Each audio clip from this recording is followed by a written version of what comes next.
All right, so my job is to help you kind of understand we're not a big event. We do it intentionally. We love to have like this size of a crowd where we get to talk to everybody, we get to know you, you get to know everybody else. By the end of the 3 days, everybody feels like your family and going home and crying as you get on the plane. That's the goal. So I want to help you guys see how to get the most out of Edge and what resources are available to you to make sure you go home with everything that you need. We only get these 2.5 days before we all go back to our busy lives. And it becomes so much more difficult to schedule calls with you or with us, to answer questions, to pull resources together. So the goal is to get it all done here in 2.5 days. So here's a couple of tips. Number one, of course, go to the sessions. But everybody knows about the sessions that are going to be up here on main stage. What you may not know is that right up there in the super stealthy, secret conference room that's encased in glass, is we're going to be running a couple foundations sessions. And the foundation sessions are meant to address just some of the basic knowledge about ObservePoint. But ObservePoint has been changing so much that we hear all the time that I've never seen that. I didn't know we could do that. And we're talking about basic things like audits and journeys. So we're going to have a couple of sessions up there. They're going to be running concurrently with the main stage session. Obviously, we can't fit a ton of people up there, but if you are interested in that, these are great for refreshers, great for anybody that's new to ObservePoint. So if you're interested, let us know. Head on up there during one of those sessions, and we're going to be up there and have a little bit closer one-on-one time with you. And let's see here. Mason, raise your hand. And yes, Jared, raise your hand. These guys with their hands raised back there, if you don't know them already, they're going to be the ones leading the session. We also had Chris Hawks lined up to help lead the session as well, but his wife extremely inconsiderately decided to have a baby yesterday. So he's not going to be here. I tried. Okay, tip number 2, product close-ups. We are going to be getting into product here on the stage. We are going to be getting into how people leverage the product here on the stage. But one thing that you can do, because I see a lot of laptops open, is bring your laptop and follow along. Log into your account, follow along, do what they're doing. Try it out. Another thing, over in the back, next to where you got food this morning, Clint is back there, Mike's back there, and Jared's back there. It's a little bit in the dark. Is the Genius Bar. Whole point of the Genius Bar is to have you guys go back there and ask questions, run through your account, help us, tell us what we can do to help you without the pressure of having people stacked around you or someone on stage that you're trying to keep up with. So take advantage of that. Sundance, everyone's familiar. Tomorrow we're going to be at Sundance. Super excited for that.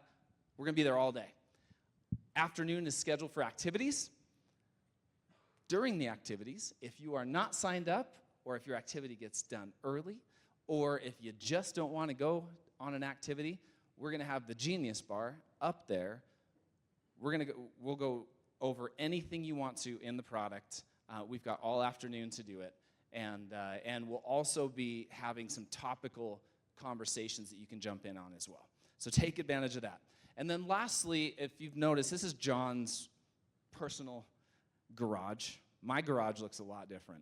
It's weird. I try to tell my wife, we need to get closer to here with what the garage looks like, but she's not on board with that for some reason. There are a lot of there's several opportunities to meet here. There's offices upstairs. Pull us aside. Do not be afraid to impose on us. Pull us aside. Take advantage of the meetings room. Meet with our partners up there. Take that space. That's what it's here for. Take advantage of it. And that's how you can get a little bit more out of the product from product conversations here while you're here. Okay, network. I already kind of led on to this one. You saw the logos that are up there. Hopefully, I can get you access to that slide if you need to. But find logos that you feel like could help you. Same industry, same role, similar problems, ask questions, network, because we actually have, even from 2 years ago, I know people that are here today that 2 years ago created small user groups, and they have a call how often? How often? Once a month. They've had a call once a month for 2 years. We don't get in the way. We just help facilitate it and let you guys take the conversation wherever it goes. I think it's been really beneficial. I'd love to see that you guys did that.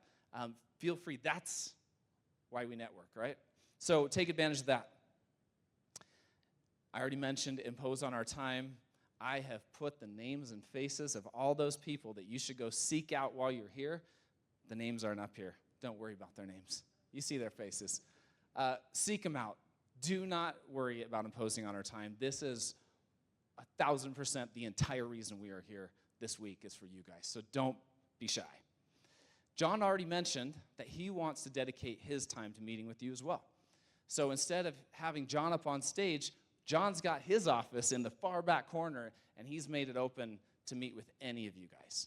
That one-on-one time is extremely valuable. He knows our product. He knows where we want to go with it, and he's been around the corner a few times. So he could probably give some pretty decent insights if you're looking for those. So please take advantage of John's time, and that'll be arranged through JD. Everybody got a pen and a notebook? One thing I'm terrible at is writing questions down as I have them. So by the time I remember I had a question, I can't remember what the question is. So as you hear these sessions, as you're listening to the sessions, write down your questions and then come find us. Don't forget those questions that you feel like you need answered. Roll up your sleeves, get your hands dirty, get into the product, pull up your laptop, follow along in your account. Let's get your hands dirty while you're here and get you solving problems. And finally, don't forget to look up. You guys, this is the most beautiful time of the year to be here in Utah. It is the reason why I have lived here for 23 years. So look up, enjoy the fall leaves in the mountains. Tomorrow will be an incredible day up at Sundance, and the setting up there is second to none. So don't be afraid to enjoy yourself. Look up and enjoy where we're at for the week. Okay, we are going to be using a tool called Slido during the conference this week. Slido is a way that we can poll you in real time, that you guys can give us information in real time, and we can kind of customize some of what we are saying up here specifically to the answers that we're getting. We want to get to know you better. This is one way we're going to do it in real time. So we're going to be using this tool over the next couple of days. Be familiar with it, and we're going to give it a little test run right now. Does that work? All right, so everybody get your phones out. Scan that. There is a meeting number there or a session number, whatever they call it. We're going to give this a try.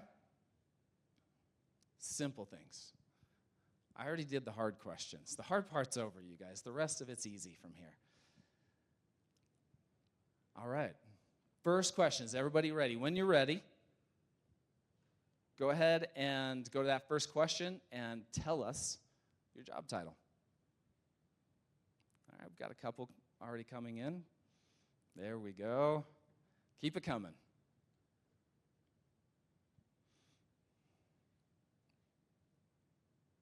I am amazed every time I see these titles in one place at how many there are. Whatever happened to the drop-down menus of titles that we could choose from?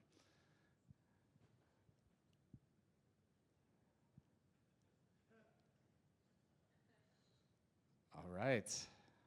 We've got a few trends coming up. All right. Everybody get a chance? That was the first question.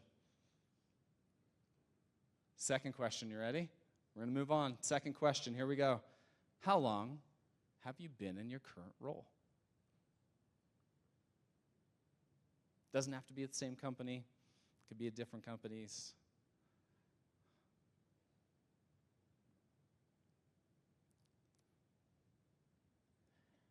Kudos to the 20-plussers. That is impressive. It really is. Especially nowadays. I think I heard a stat the other day. Well, not the other day. It was like pre-COVID. Okay, so this is not even close to the other day. But I heard a stat. Average tenure at like a technology-based company was not even at 3 years. That's how long people stay at companies nowadays. This is impressive. And I know this isn't all at the same company, but still, this being a role for that long, that's why you guys are here. That's why we are excited to pick your brains while you're here. All right, everybody get a chance. Last question. Why'd you come to Edge? You notice I didn't make this open answer. Because maybe you've got answers that that I don't know how to react to. So I practiced reactions to these.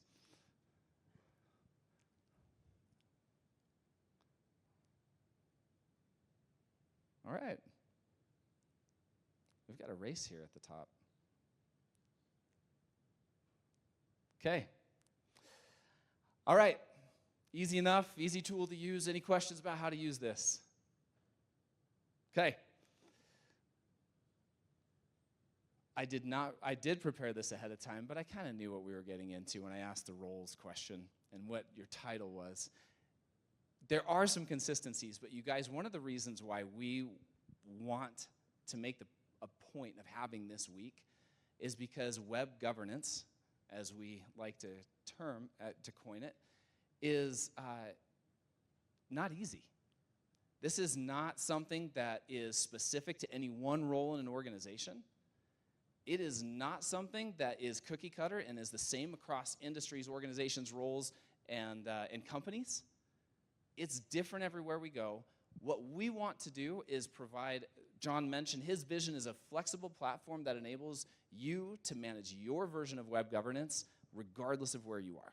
In the organization, in an industry, in a role, we want you to be able to manage your web governance responsibilities in one place. Not an easy task. I'd love to see, okay, back to low tech.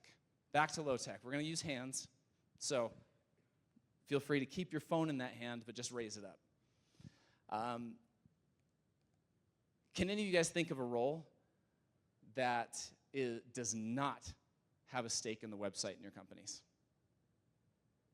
Sam, what's the role? Oh, good one. Okay, that is a good one. I think I got close on anticipating that answer too. Okay, delivery drivers, right? Who else? Do you work with anybody who doesn't care about what happens on the website? I thought of a role that may not care about what's happening on the website. Every building has them. Most companies have it. They're part of the company. They may not care about what's happening on the website. This guy may not care about what's happening on the website. He's affected by it, but may not care about it day to day. But ultimately, regardless of the company that we're at, if we were to ask the same question 20 years ago, 15 years ago, 10 years ago, probably would have been really easy to think of people that you work with or you know of in your company who doesn't care about what's happening on the website, who doesn't have a stake somehow in what's happening on the website. But ultimately, we all do. Now, we almost all do. No matter how small the company. Love these influencer pics. Even this guy. His whole business was around what happens in his web presence, social media, website. That's the way he ran. So, to kind of preview this a little bit, I've got a couple of speakers that I want to preview. I've got some questions for you. I did a little bit of homework. I'm going to bring them up so you guys can get to meet them a little bit before they get on stage to kind of show how diverse this can actually be. So I'm going to start with Rebecca. Rebecca is a privacy program manager who spent 20 years in the digital analytics space. Rebecca's coming from us from Canada, New Brunswick, Canada, and I found out spends actually a significant amount of time in charitable work, specifically in equine therapy and with working with autism. So, Rebecca, welcome. Thank you. For coming up. Let's give Rebecca a hand. Thank you. Hello, everyone. All right, so I did have to ask. You work in equine therapy. Do you actually ride yourself, though? I do a little bit of riding, but not as much. My daughter is the big horseback rider. I think horse was her first word. And she is on the autism spectrum, but she's high functioning. But horses have always been a passion for her. She didn't start in equine therapy. She was really, because she was high functioning, she took regular horseback riding lessons. But the stable that we were riding at, they also ran a nonprofit. And I started getting really interested in it. And I started seeing what horses did for kids and the kind of connection it had.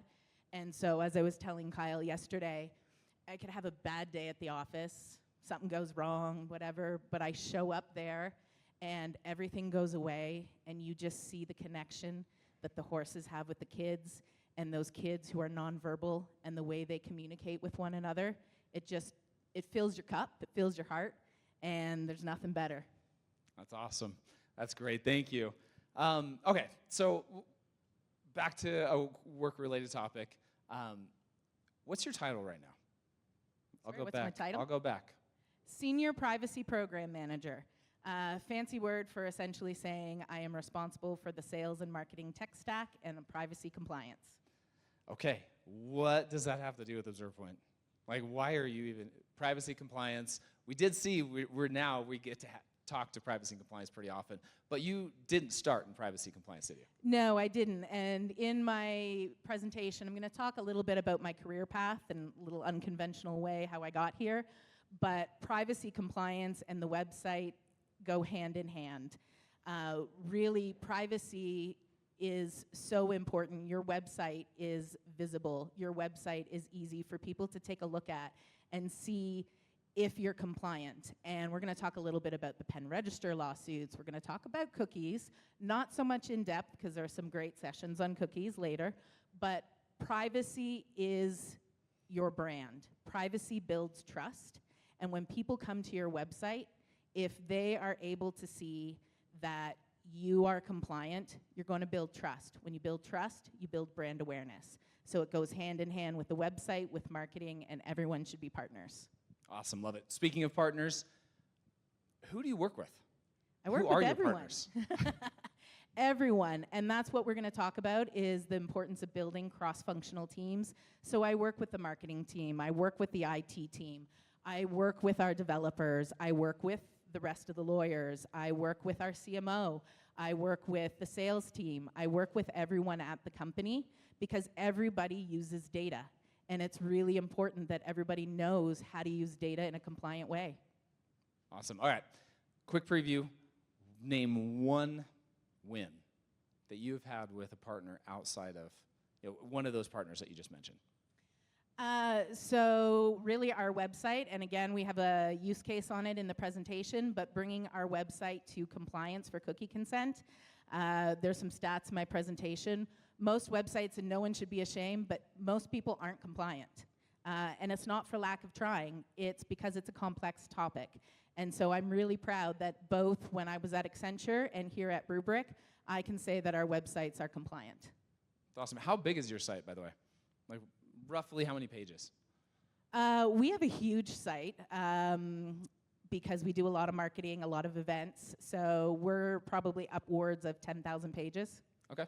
Okay, and to have all 10,000 pages compliant? All 10,000 pages compliant is a big deal, and the way that we did that was, got to give a plug, onboarding ObservePoint. I've been a long-time user of ObservePoint, and when I got to Rubrik, I noticed we didn't have ObservePoint. So it was the first thing I did was bring them on board.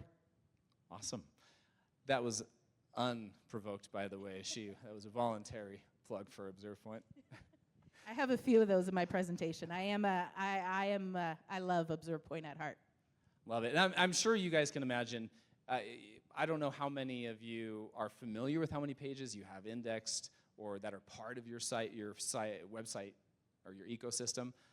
We did a study on it. We ran a study on roughly 11,000 sites, found that it's a lot more, and depending on industry, services are typically really small, but you get into retail.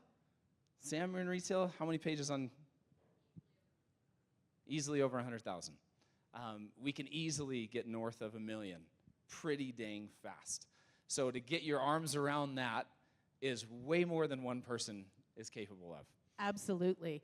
There is just so much out there because then you got to think about all the microsites, all the partners, all the pages. When people are branding sites for you, you have so much tech out there. Your marketing teams are out there purchasing microsites or putting up branded sites, and you sometimes may have no idea actually how many pages you have. Absolutely. Well, thank you. Appreciate you coming up. Quick preview, Rebecca actually will be on here in just a little bit after the break. So stay tuned. She'll be up here on stage. Thank you. Appreciate it. Thank you, Kyle. All right, next guest, Richard Calentine. Now, before yesterday, I'd never met Richard, but I definitely spent a little bit of time stalking Richard online.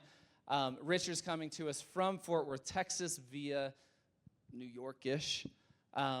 Two big baseball towns. I'm a big baseball fan. So Richard went to St. Mary's University. I did. St. Mary's University, located in San Antonio, where he is now somehow affiliated, I don't even know how, but he's somehow affiliated with the baseball program there. Found out that Richard's a Mets fan. I'd apologize for that, but I'll let him do that. Also, coming to us from the Dallas-Fort Worth area, Arlington, he's a fan of the Texas Rangers. I am a fan of the Seattle Mariners, and I'm a little bit competitive, so I had to find out who has the better records when you go face-to-face, and I'm happy to announce Seattle won both times. So thank you, Richard, for coming up. Appreciate you coming up about baseball. You had to pull those stats, huh? That's not nice. I know, it was mean, wasn't it? That was a little mean. I was actually That's all right. more worried that he would know, and Mariners don't come out on top very often, so I was pleasantly surprised that we came out on top of both Can we those. talk about 2023? Nope. Next Okay. topic. All right, Richard, thank you for coming to Edge. Absolutely, thank Real you. quick, where are you coming from, and what is your role? Yeah. I currently live just outside of Fort Worth, Texas. But as Kyle said, it's been a long loop around. I actually am an Army brat, so I've actually lived all over the place. I actually lived in Germany for a little while, lived in New York, ultimately came to San Antonio, went to St. Mary's, where I am a huge baseball fan. I actually played in college, tried out actually for the team, and they gave me a little workout, and after one day, I could not walk for about 3 days. So I realized that my baseball career was over at that point, and I'm just going to become a fan. Played still pitched softball for a little bit here and there, but at Adobe, I actually am a senior customer success value engineer. For those of you who don't know who the value engineer is, I'll explain a little bit more, but actually value engineering has been around since World War II. GE started it, but basically I just help work with our government customers and to help improve their processes and make them a little bit more efficient in what they do. As you all have seen, I have a lot of work to do. All right. Thank you, sir. Okay, so one of the reasons why we're excited to have Richard up here is because he is one of the few who has managed to literally go through probably every use case that we have thought of or that somebody else has thought of and incorporate that into his daily work, and he has experience with ObservePoint in all of them. So, Richard, most people came to us through some kind of data and analytics use case, expanded into privacy compliance, but there's actually quite a few different use cases. How did you end up using us so broadly where you're at today? Very fortunately that when we support government customers, they actually have a lot of different use cases.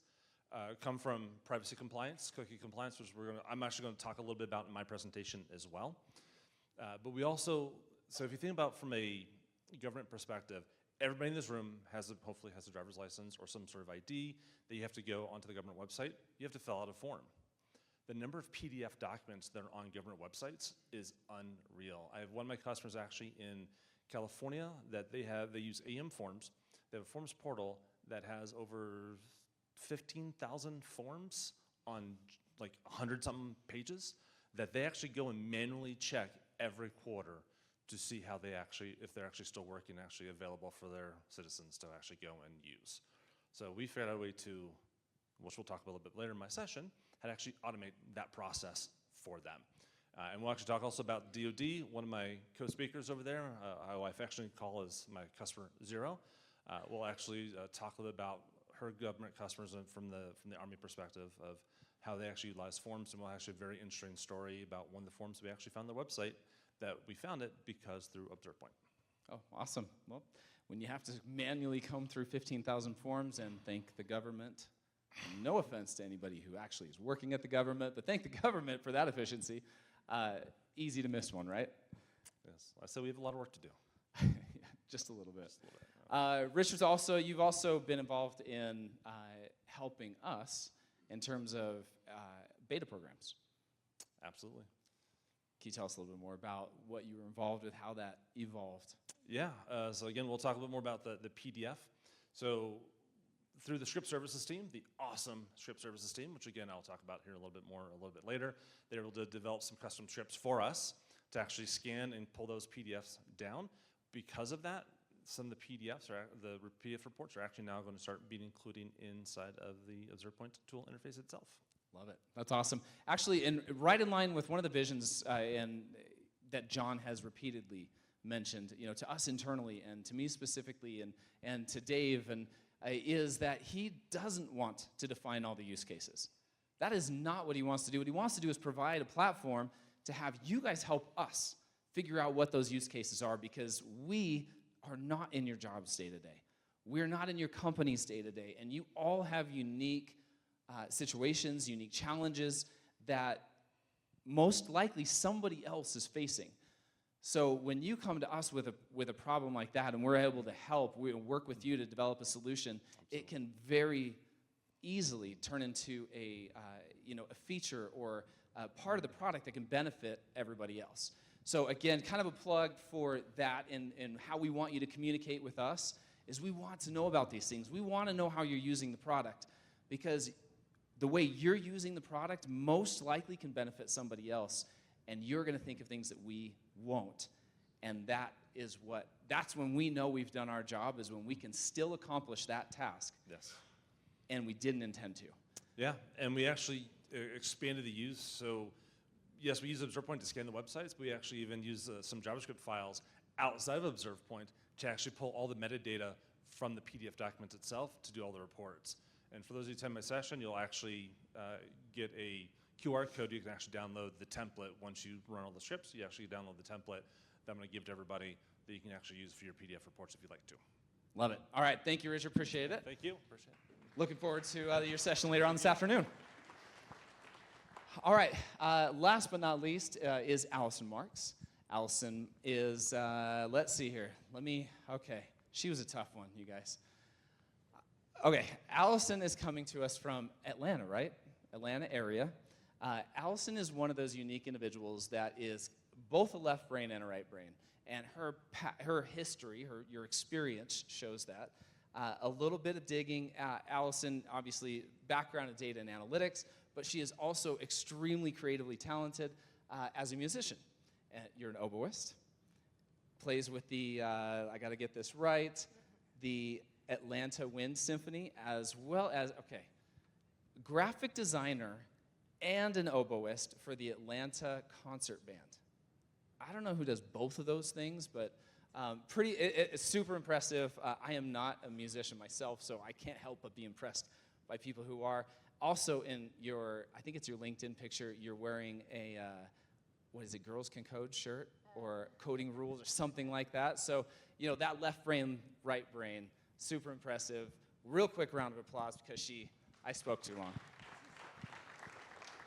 Okay, so let's dive into that a little bit. I'd love to figure out, I had to look up what an oboe was, you guys. That's the oboe. Okay, real quick, how did you end up going down both those paths? Two very different paths. One very analytical, very technical. The other one very creative. How'd you get there? I guess I would say that I prefer to do creative things as a hobby. When it comes to things that I do for a living, I like to exercise more of those analytical things because really I don't like the subjectivity of feedback on creative endeavors. So I like to do it for fun instead. Okay, awesome. How has experience in both kind of helped you in your career? I like to think it helps to translate. So one of the key strengths that I put on the LinkedIn profile you clearly reviewed was translating between left brain, right brain people, technical people, and marketers or other teams.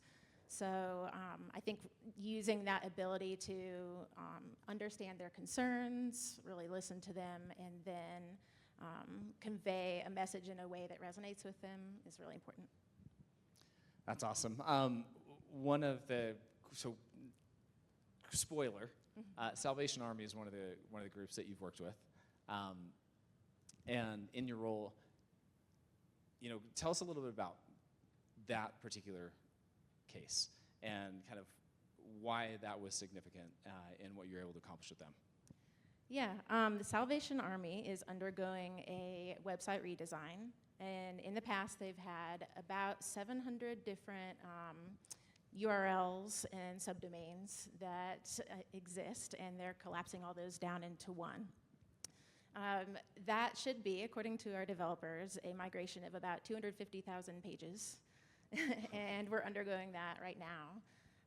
So before doing that, though, we wanted to really set the stage for enacting appropriate governance, having that opportunity of making a new site. And so we did a scan across our ecosystem. We discovered 120 different tagging technologies. And you'll see later in our presentation how many GA4 accounts they had, but no spoilers. So. So how many people, all right, maybe a couple spoilers, how many people had to be involved from Salvation Army side? Well, so we work primarily with a national organization, and then we also presented our results around to the different territory leads. Our goal was to gain buy-in, right, and make sure that they understand the risk that they were taking on the new site and the steps that they would need to be taking on, the risks on the old site, the steps they would need to be taking on the new site. So you we had to bring started them all there. together. Yeah. Just start with all the territories. How many territories do they have? Salvation Army, you see them everywhere. Mm-hmm. So I'm assuming there's at least one in every state. Yes, well, so there's 4 territories in the U.S., and amongst those, there are divisions that exist within each state, and beneath that, cores. So we'll show a diagram. It's pretty complicated. It's key part of our story. Okay, great. I'm excited to hear about it because that is a lot of wrangling of different people, different roles, and 700 different domains, subdomains. So I'm excited to hear about it. Excited to have her, and your session's going to be on Wednesday, so that is later today also. Man, we're just knocking it all out today. Not saving anybody for last. So thank you, appreciate it. Excited to have your session here at 3:30 later this afternoon. All right. Thanks. Also speaking with Allison will be Jeremy, also here from Drumline as well. So they'll kind of tag team that presentation later on this afternoon. All right, you guys. So with that, what I wanted to do by having them come up is really just demonstrate that there is no cookie cutter person here at Edge this week. There's probably not a cut and paste. There's probably nobody here that has the exact same role as anybody else. And there's definitely nobody here that's experiencing the exact same challenges as anybody else. So I'm excited to bring all of that together. That's what I'm really excited for. And hopefully, by helping to make these connections, that can be something that we just starts the conversation for us this week. And that can be conversations that persist, into the future for, years, and is something that's beneficial for all of you in your roles. So with that in mind, I'm going to hand the mic over to JD, who's going to go into a little bit more detail on how we might be able to help facilitate some of that throughout this week.